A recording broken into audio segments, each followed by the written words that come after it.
Saya akan ke Kuala Gula untuk memberitahu rakan-rakan kita di sana.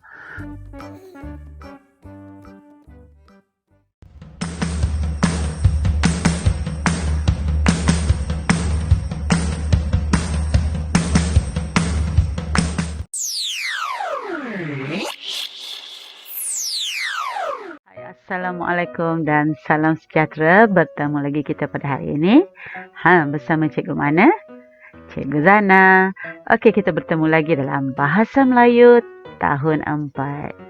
Okey, kita tengok hari ini apa yang kita nak pelajari. Baik, hari ini kita akan belajar tentang kemahiran 5.1.1 dan kita lihat objektif pembelajaran pada hari ini. Okey, pertama, murid akan dapat memahami dan menggunakan kata nama mengikut konteks tidak formal. 1. Kata nama am. 2. Kata nama khas. 3. Kata ganti nama. Dan yang keempat, penjodoh bilangan. Tapi pada hari ini kita akan fokuskan kepada kata nama khas. Okey, baiklah murid-murid, kita akan teruskan. Kita lihat apakah dia kriteria kejayaan pada hari ini. Baik, untuk hari ini murid akan dapat membezakan kata nama am dan kata nama khas. Yang kedua, menulis kata nama khas. Dan yang ketiga, dapat membina ayat daripada kata nama khas. Baiklah murid-murid, kita teruskan lagi untuk pembelajaran kita pada hari ini. Kita lihat di sini tentang mesyuarat warga rimba. Okey, apa yang berlaku di sini? Kita lihat di sini, apakah yang dimaksudkan dengan kata nama khas?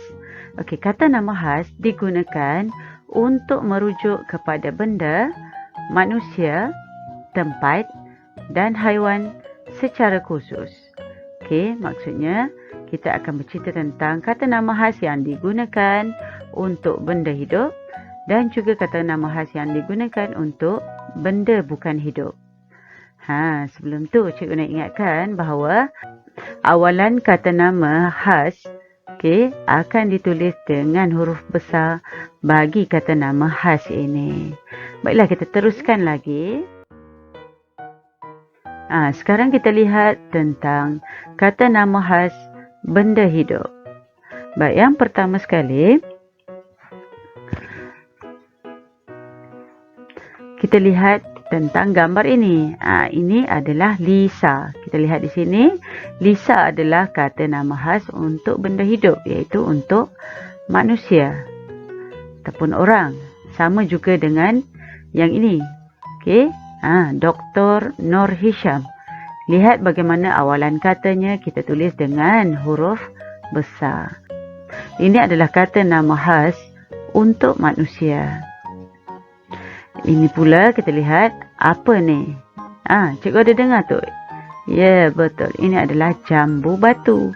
Dan ini adalah kata nama khas benda hidup untuk tumbuhan. Okey, pokok.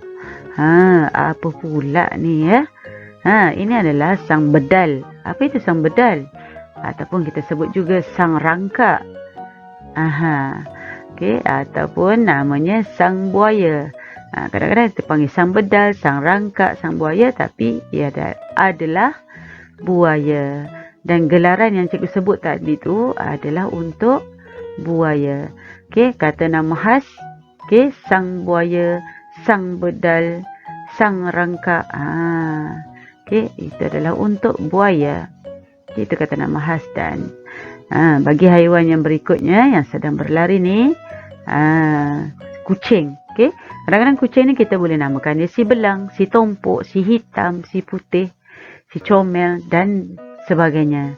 Okey, jadi diingatkan bahawa kata nama khas ni perlu ditulis dengan huruf besar. Sekarang kita lihat tu tentang kata nama khas bagi benda bukan hidup. Okey, benda bukan hidup ni sebagaimana yang cikgu dah jelaskan sebelum ni, iaitu benda yang tidak bernyawa. Okey, tidak bernafas, tidak makan, tidak minum, tidak membesar, tidak membiak. Itu adalah benda bukan hidup. Okey, kita lihat yang pertama ni. Ini telefon, betul? Dan telefon ni ada jenama-jenamanya yang tersendiri. Okey, macam Samsung dan macam-macam lagi lah, kan? Dan yang ini namanya iPhone. Okey, kita lihat bagaimana awalan katanya ditulis dengan huruf besar. Yang kedua ni ialah apa? Kata nama amnya apa? Betul. Ini adalah salah satu daripada planet-planet yang ada dalam sistem suria. Dan nama planet yang cikgu sebutkan ni ialah Bumi. Okey? Tengok tu. Diberi huruf besar pada awalan kata. Okey. Dan ini pula adalah melibatkan tentang nama hari.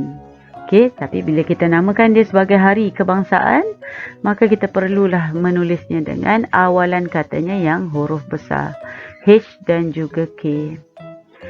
Seterusnya ini kata nama amnya ialah bendera. Okey, kata nama amnya ialah bendera. Okey, jadi di sini kata nama khas yang kita boleh beri pada bendera, apa nama bendera negara kita? Ya betul, namanya ialah jalur gemilang. Okey, dan yang seterusnya ini sekolah. Okey, dan sekolah, kalau sekolah saja itu adalah kata nama am, dan apabila diberi nama, contoh macam sekolah kebangsaan seksyen 17, dia akan menjadi kata nama khas. Okey, lihat tu bagaimana awalan kata ditulis dengan huruf besar. Okey, kita lihat di sini tentang kata nama am. Okey, perbezaannya dengan kata nama khas. Kata nama am akan ditulis dengan huruf kecil. Okey, dan kata nama khas perlu ditulis dengan huruf besar. Itu perbezaan di antara keduanya. Jadi kita lihat contoh penggunaannya di sini. Okey, begini ialah buaya. Okey, kita lihat. Kata nama amnya ialah buaya. Dan kata nama khas ialah sang buaya. Ini ialah gelaran yang kita boleh beri kepada buaya ini, ataupun nama yang kita boleh beri kepada buaya ni. Kalau kita tak nak guna yang ini pun boleh. Kadang-kadang orang menggunakan nama lain. Sang hijau ke, nak beri nama sang ganas ke, jinggo ke, boleh saja. Jadi asalkan sebarang nama yang diberikan kepada buaya ni mestilah ditulis dengan huruf besar. Okey, apabila dijadikan sebagai ayat, contoh penggunaan buaya dalam ayat bagi kata nama am. Okey, ini buaya yang ganas. Jadi buaya ni kita akan tulis dengan huruf kecil sebab dia adalah kata nama am. Dan apabila kita menggunakan kata nama khas itu sang buaya, ataupun kita nak gunakan sarangka ke, jadi kita akan gunakan sebagai kata nama khas di sini, dan kita mesti tulis dengan huruf besar. Okey, jadi sang buaya sedang mencari mangsanya. Jadi kamu boleh lihat di sini bagaimana penggunaan. Okey, penggunaan kata nama khas di sini di dalam ayat. Baiklah murid-murid, kita teruskan lagi tentang tajuk yang terdapat dalam buku teks kamu, iaitu Mesyuarat Raja Rimba. Kita dengar perbualan haiwan-haiwan ini. Okey. Sebelum tu kita baca dulu. Pada waktu lapang, Hadif membaca buku cerita di biliknya. Buku cerita tersebut dipinjam dari perpustakaan sekolah. Okey. Baik, kita teruskan lagi. Kita lihat pada yang pertama. Wahai warga hutan perlindungan idaman, terima kasih kerana berhimpun pada pagi ini. Mengapakah penghulu unggas memanggil kami berhimpun di sini?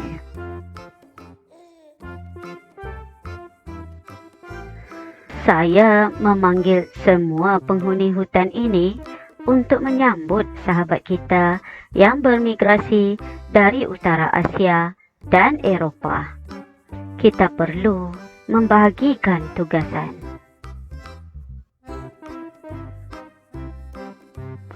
Baiklah, saya akan mencadangkan sang kancil membuat gegantung bagi mengalu-alukan ketibaan sahabat kita. Saya setuju. Saya mencadangkan Pak Belang menjaga keselamatan kawasan ini. Sang Merak pula membuat persembahan.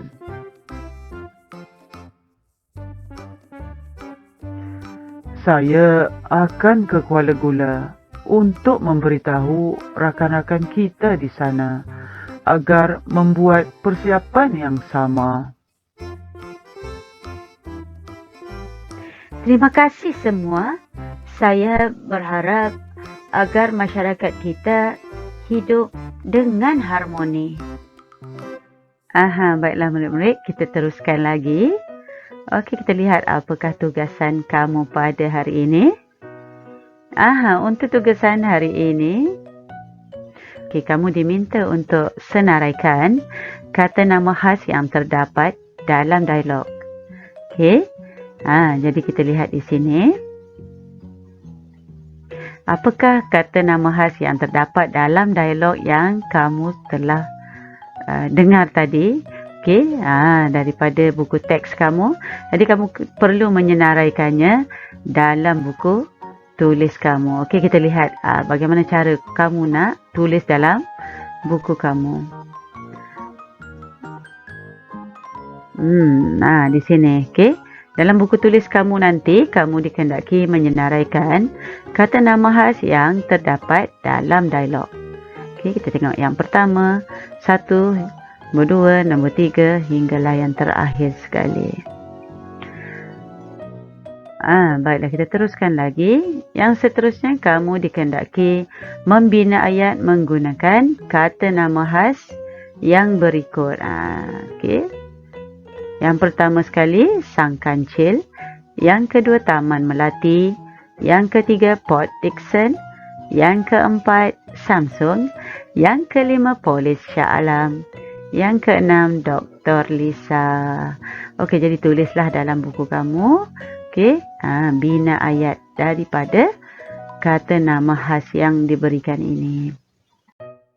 Nampaknya sampai setakat ini sahajalah dahulu pertemuan kita pada kali ini. Semoga kita akan bertemu lagi pada siri pembelajaran yang akan datang bersama dengan Cikgu Zana dari channel DIY by Zana Haziq. Dan siapa yang belum subscribe tu, jom tekan butang yang berwarna merah tu supaya dia menjadi kelabu. Butang subscribe yang berwarna merah di bawah ini. Jumpa lagi. Assalamualaikum. Bye.